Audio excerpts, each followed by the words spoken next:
Because, you know, it's funny because it depends on who you talk to as to what point of view you're going to get as to the history of Glades County. Because it is such a colorful history, but it depends on what side of the fence you were on as to how you recall it or lived it.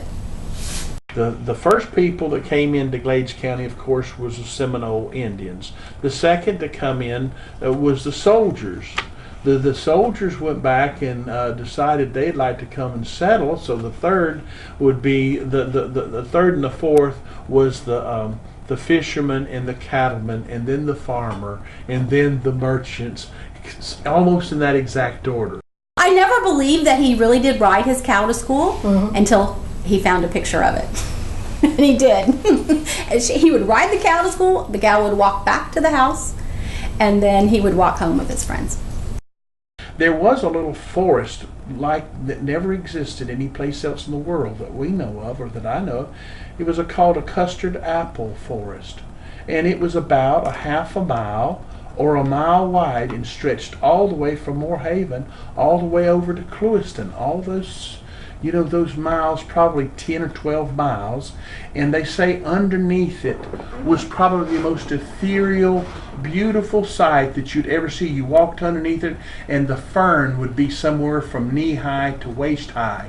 And then there was moon vines growing on the top, and you could just see these unusual shaped limbs going out like arms, and then there would be little orchids and all kind of things. It was spectacular, but underneath all this was muck, and the muck was needed for ag. So consequently, there is none of it left, not 1 acre. He and his brother Owen was standing right there on the corner of what is now Bridge Street and Cowboy Way. And he said there was a vehicle coming just as hard as you could ever imagine at speeds of at least 30 or 40 miles an hour down that old sandy road. And he said in a minute, he said we were standing in the woods. There was woods there at that time. And he said we looked, and he said around the corner it went, and it started going down where Cowboy Way is. He said that was called the jumping off spot at that time. And he said they had come across the bridge from Glades County apparently, and had entered into Hendry County and was just going full speed. And he said when they got there, they stopped just as they got around the corner and pushed out 2 demijohns of moonshine into the weeds, and then took on off. He said in just about 2 or 3 minutes come another vehicle, and he said that was the revenuers.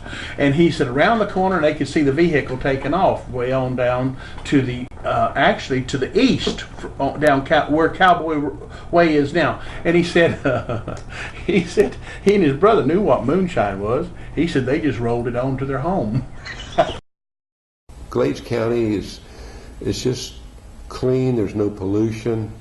The roads are not congested.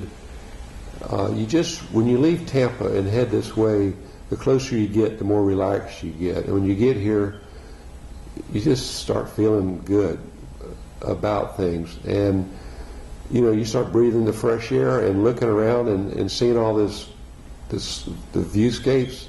It just really makes a person feel good. But yet people who still are tired of the condos one after the other, why do they come to Glades County? They come here because it's the last of the pristine wilderness. They come for the trails. All of these trails around here. They come to take canoe trips on these various rivers right here in Fish Eating Creek.